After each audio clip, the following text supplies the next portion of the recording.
તમે બધાએ છે ને પાલક પનીર ખાધું હશે, તમે પનીર પાલક નહીં ખાધું હોય. Literally this is like made with paneer gravy and you will love it. Just try it. છે ને આ સબ્જી 10 મિનિટમાં બની જાય છે. જસ્ટ ગ્રેવી કરવાની પનીરની અને અંદર સ્પિનચ નાખી દેવાનું. પહેલાં આવી રીતે ઓઇલમાં જીરું નાખી ઓનિયન, ગાર્લિક, ચીલી અને ટોમેટોઝને સોટે કરી નાખવાનું. પાલકને રફલી ચોપ કરી દેવાનો. This is the most amazing part. આમાં છે ને બધું જ મિક્સર ગ્રાઇન્ડરમાં બધું એડ કરી દેવાનું. કાસ્ટર્ડ બહુ જ હેવી હોય, so be careful when it's hot. આવી રીતે પનીર એડ કરી અને આની ગ્રેવી બનાવી દેવાની. જો આ ગ્રેવી છે ને એકદમ ક્રીમી બની ગઈ છે, એટલું સરસ ટેસ્ટ આવે છે ને આનો. પછી ગ્રેવીને ટ્રાન્સફર કરીને બધા જ મસાલા એડ કરી દેવાના.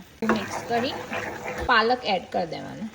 આને છે ને બહુ કૂક કરવાની જરૂર નથી, ખાલી પાલક જ્યાં સુધી સોફ્ટ અને અંદર મસાલા મિક્સ થઈ જાય ને ત્યાં સુધી જ એને કૂક કરવાનું.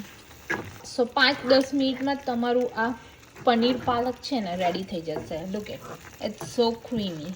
તમે જો છે ને સ્પિનચ ડીપ ખાધું હશે ને તો તમને ટેસ્ટ આનો સેમ લાગશે, but with roti it's just hit different. આ બહુ જ સરસ લાગે છે રોટલી સાથે. Must try.